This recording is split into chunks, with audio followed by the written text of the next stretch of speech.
For over 60 years, the ARC Alliance has been in your community, providing support and services for families and individuals with special needs. From birth through life, the ARC Alliance team of experts and specialists are here to find solutions to your needs. For years, we felt alone as we take care of our son. The ARC Alliance support team brings compassion and understanding to our family and provides hands-on solutions. The ARC Alliance, we're here to help you today. For more information, call 610-265-4700 or visit thearcalliance.org.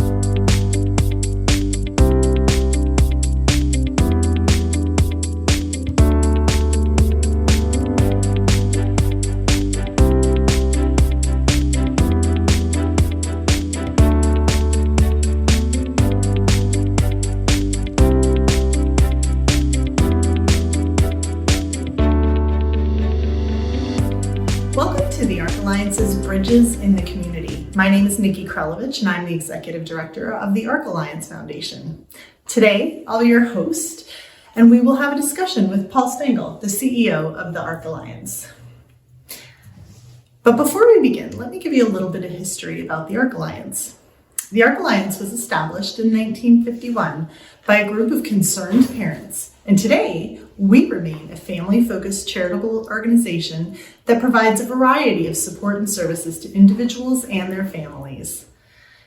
It includes interventions supporting children from birth to 3 years old, advocacy, supports coordination, guardianship and representative payee services, which support individuals throughout their life, and a variety of individual and family-focused support groups and programs.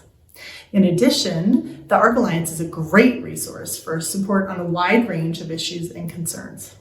For more information, please visit our website, www.thearcalliance.org.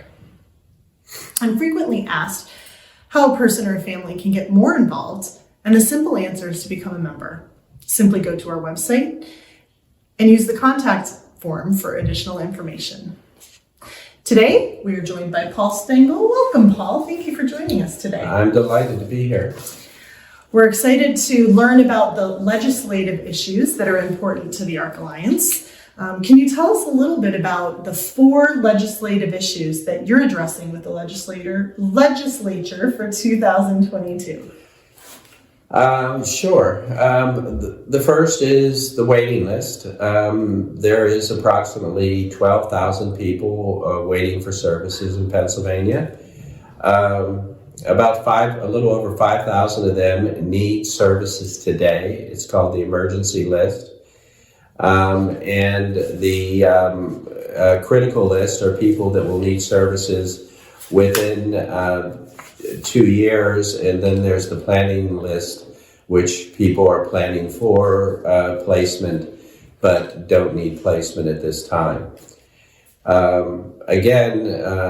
People on the waiting list a lot of them are in crisis, and we really need to work to address this problem that's been around for decades. The second issue is most of the community programs get funded out of Medicaid, and President Reagan actually said that you could use Medicaid dollars in the community in order to prevent someone from being institutionalized.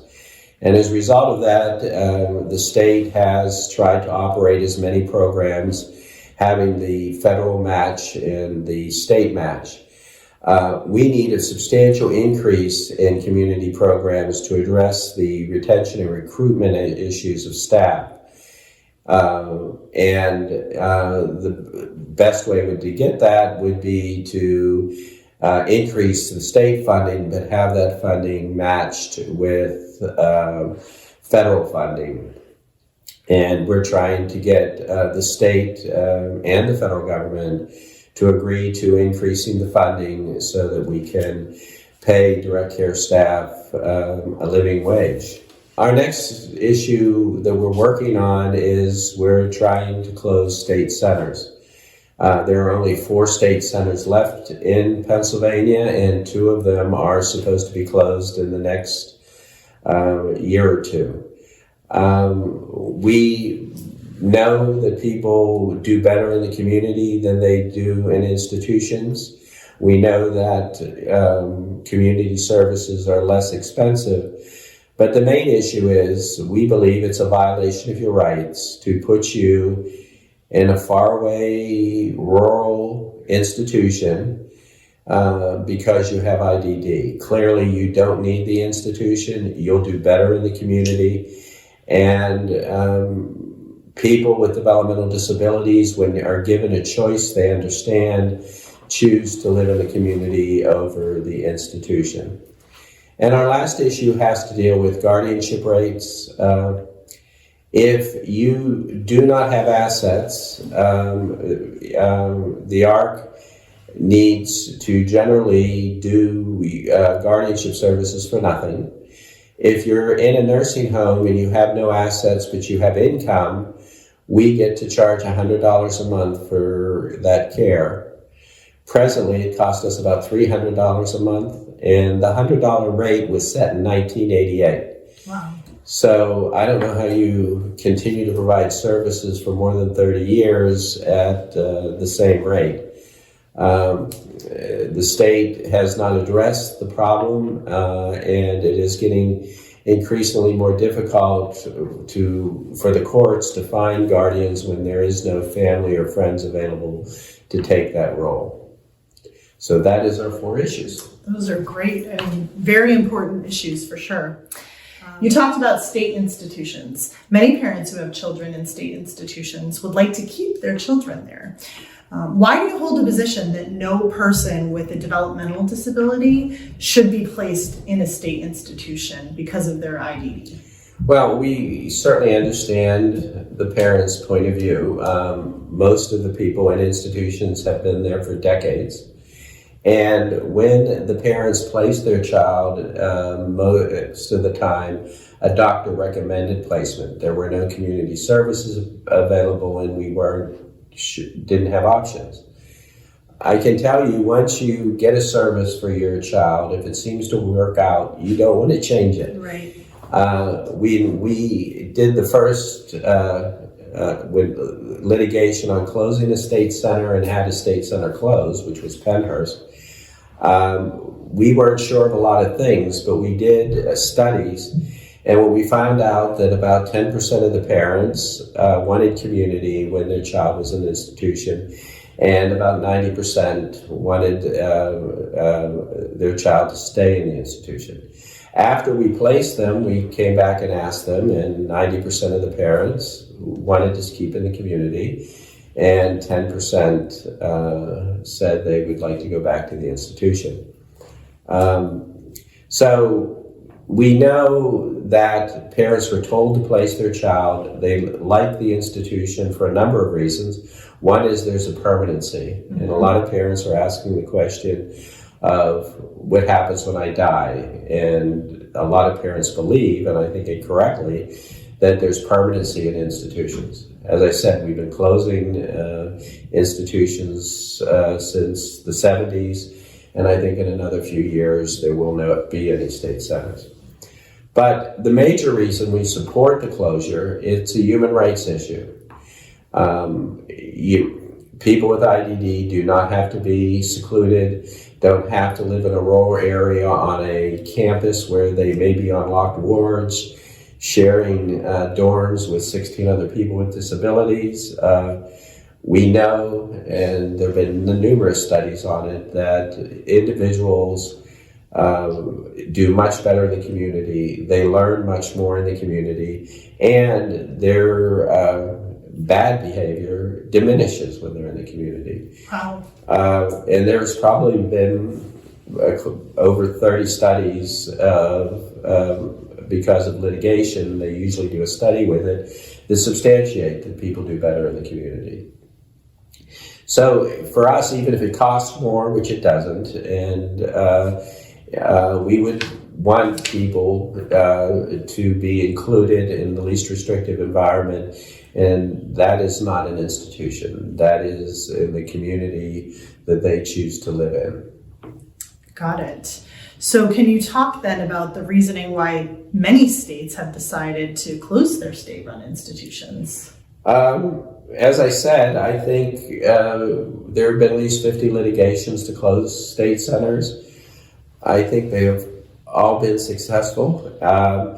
And I think it's pretty strong that individuals have a right to be in the least restrictive environment in the mainstream, and courts have rolled that. So I think states close in part because they want to diminish their liability, but they also want to close them because they want to do what's best for people with disabilities. Funding is part of the issue.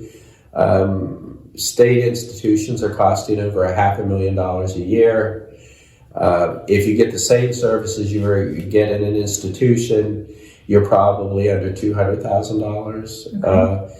And again, people don't need everything. And if you go to an institution, you get everything. You get someone cooks for you, someone gives you your medication, etc. And if you're in a community program, you may be able to cook for yourself. Right. You may not need 24-hour care. So even though a group home slot that's similar to an institutional slot's around under $200,000, for a lot of these people, they can maintain themselves with a lot less support, which really brings down the cost tremendously. Absolutely.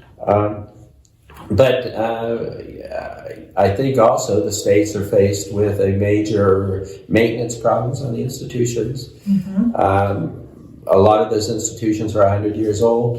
The technology is not as good as it is today.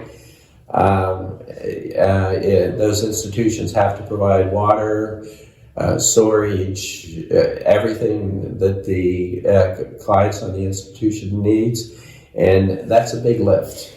Absolutely. And the numbers have dropped. I find it interestingly, some people say, well, let's put a lot more people in and we'll reduce the cost. We have seen big institutions and small institutions, and they're all very, very expensive.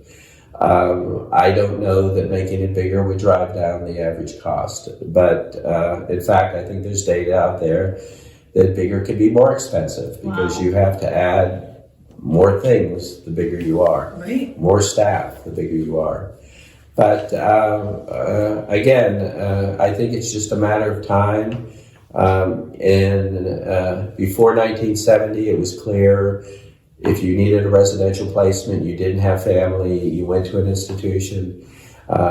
Since 1970, we're serving more people in the community. We probably are serving about 65,000 people with IDD every day in the community. Wow. And I don't know the exact number, but there's probably around 2,000 people in state institutions right now. Okay. So serving individuals in the community, there's a crisis right now. Can you talk a little bit about the crisis to provide services for individuals with IDD and autism? And the major problem the community is facing is not enough direct care staff. Average cost in would you get paid in a group home is around $13 an hour. If you're in a institution, it has state wages, you're probably making $20 an hour doing the work in the institution. You have far greater benefits. We need to be able to recruit quality staff. Frankly, the vacancy rate in some providers is so high, they'll hire anybody who will accept the job. Right. And I think the quality, in my personal opinion, is going down because of the problems. We have seen some people die because staff weren't there to support them. Wow. I know of an individual who had cerebral palsy who lived in his own apartment, but he needed care. He needed care for bathing, dressing, cooking, etc. One of the staff he had COVID, so the provider quarantined him for 15 days without support, and he ended up in the hospital for a few weeks because he could not maintain himself without that support. It's certainly, and even in the pandemic, it seems like it has exacerbated the issues even further. A lot of people during the pandemic chose not to work because of the pandemic. They didn't want to be exposed, and they particularly didn't want to work in a group home in a community program where there is a significant amount of exposure. So yeah, the pandemic had made a terrible situation worse. Absolutely. Now, the state has recently recommended substantial increases in the rates for community-based services. Do you think that this will resolve the crisis in retention and recruitment? No, short answer. The federal government pumped a lot of money into the system, and I appreciate the governor taking that funding and addressing some of the salary issues. The problem is the governor just submitted a new budget and for next year, and it basically has no additional funding. It backfilled the funding that we got from the federal government that's going away, but it didn't add to the funding. So it's a problem. Also, residential got big increases because they received federal funds that now are going to be annualized this year, and they won't get a decrease next year, which is great. But for employment services, the average increase was like 0.02%. Wow. Early intervention, we were an early intervention provider. We've been going 13 years, and we got one increase of 3%. You cannot operate a program for 13 years with just a 3% increase. No. So the funding issue is a critical one, and I hopefully the legislatures will put in what the governor didn't put in to further address the problems. But the ARC is very committed to most integrated programs. So institutions are more expensive than group homes. Shared living is less expensive than group homes. Independency is the cheapest option at all. And I'd like to see more funding for those initiatives so we can make people more independent and happy, and also decrease the cost so we can serve everybody that needs services. Absolutely. I'd like to talk a little bit about the waiting list. The number of individuals on the waiting list for IDD services has decreased dramatically over the last 20 years. Can you talk a little bit more about who is on the waiting list and why it's so important that we end the waiting list for services for people with IDD? Yes, I can. When we first did the count on the waiting list, I think it was 24,000 people, and we are now down to 12,224. Okay. People on the emergency list, part of that number, are 5,042, and I'll talk about that. But those are people who are in crisis and need services today. Okay. Then we have the critical list, is they're going to need services within 2 years. There's 4,670, and then we have the planning list that at some point in the future they're going to need services, and that's 2,512. The state, rightfully so, decided we want to serve the people with the most need. So they made a evaluation system called a PUNS, and it basically prioritizes people of what they need. I can tell you, people on the emergency waiting list are really in need. And again, I have a mom who is trying to take care of her husband, who has major heart problems, and she has a 29-year-old son who is mildly IDD and has some inappropriate behaviors, and she cannot deal with him anymore. He's probably twice her weight and needs placement, and she can't take care of her husband and her. Wow. So she's high on the needs list, but with the funding issues, etc., she has not been able to get the services. The problem about the PUNS is that it doesn't matter what you think you're in crisis, it matters what they think you're in crisis. Right. And a lot of people won't share their problems. They might have a wife with mental health issues, a father with drinking problems, but they don't express why they're in crisis, and you don't get up on the need unless you're in desperate crisis. I know of a father who has 4 children. All of them are disabled. 3 of them are developmentally disabled, and the stress on families can be great. And he separated from his wife, which put them up higher on the punishment list. But then he went back, so now he's not on the punishment list. Oh, no. We certainly want him to go back, but he certainly needs support. Absolutely. And those individuals don't necessarily get it. If you have a mom and a dad, and there are no extenuating circumstances, you are not on the emergency list. You're on either the planning list or the critical list. Mm-hmm. So people are in desperate need of services who aren't getting it.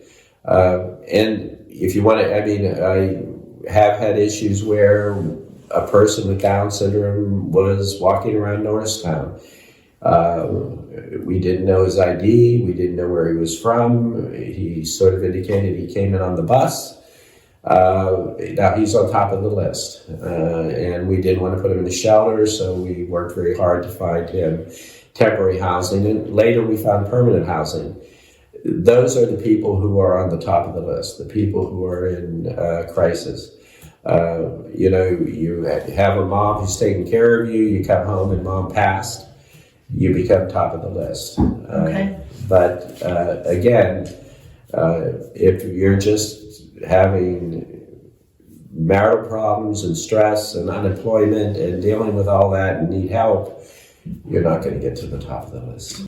There's a lot of individuals with disabilities in need on that list. Let's talk a little bit about guardianship.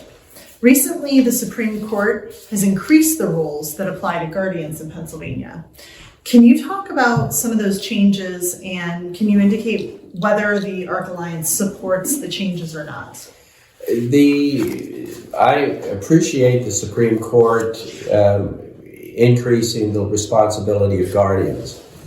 The major problem with that increased responsibility is they didn't fund it. And as I indicated to you, we're probably losing I didn't indicate to you, but $250,000 providing guardianship. Really? And I don't know that we can continue it much longer.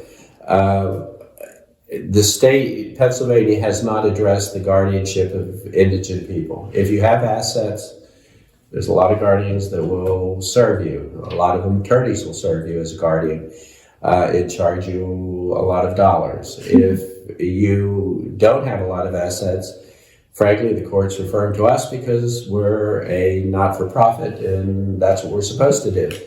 And I agree with that. But we have a lot of people in the community that we want to be in the community, but they don't have the money to pay us and pay the rent and the electricity. Right. And I'm willing to accept it. I don't know the solution to that. But we have people in nursing homes who have income but no assets. And again, we get $100 a month for them, and it costs us about $300 a month. But again, the state Supreme Court suggested or required that you be certified. Certification probably costs, to take the test, about $500-$600. Once you get certified, you need continuing ed classes. If you're taking continuing ed, you're not serving your clients, so you have to serve less clients. So yes, people should be certified, but there has to be a way to pay a reasonable rate so that you can afford to do those things. Oh, yeah. They also developed a computer system, so now everybody puts the data on a computer. You get noticed when the report's due, you get noticed if it's late, you get called into court if the report's not there. Wow. All good stuff. But again, it required more of the guardians who have large caseloads, because we can't afford to diminish the size of the caseloads, and then you give them more responsibility. you need to do both. You need to address the funding issue, and you need to have requirements, because I can tell you a lot of individuals have been taken advantage by guardians. The fraud, the abuse is staggering. So they also require police checks every 6 months. We support that. There's cost to do the police checks, and reimburse us for the police checks if you're going to require us to do them. I'm sure that many of the individuals listening to the broadcast today will want to assist in the advocacy efforts that the ARC Alliance supports. How should they support these really important legislative issues? Well, there's a number of things that you can do, and some of them are legislative, and one is contact your legislator, have a meeting, and tell them you support appropriate funding and more funding for people with developmental disabilities. I talked about some of the stuff we do, and you also could let people know if they need a guardian, if they need a service coordinator, if they need residential services, if they have a child who's not doing as well as you would want that child to do. If the child's not rolling over when they should be, not picking up language, please tell them to give us a call. We need to get out there. The quicker we get involved with people, the easier and better our services are to them. You talked early on about membership. Frankly, most of our positions require degrees or licensing or in other things. But if you can participate in any of our fundraising events, we certainly would appreciate that help. I know we're doing a golf tournament in February. If you play golf, go on our webpage and get a foursome and join us for a wonderful day. Definitely. If individuals want to reach out to their legislators, what's the best way to make an impact when they're communicating with their legislators? The ARC of PA and the ARC of US have a governmental affairs section to their webpage. If you go in and type in your address, it will tell you who all your legislatures are. Great. And it also will tell you the issues we're dealing with, and there'll be a whole list. And if you choose an issue, it will give you a draft email to that legislature, and Excellent. You can send it. We would hope that you would modify it. We would hope that you would, if you have a personal relationship with people with IDD, that you tell your story. It's going to get a lot more attention if it has that personal effect than just saying, I want more. It's important that the staff and legislators understand the story and why it's important. Great. And those personal stories can really help, I would imagine, with the connection to this issue as well. A lot of people don't have experience with IDD or autism, which is our two primary focuses, and it would help if they knew someone. It makes you an advocate when you have the personal relationship. Absolutely.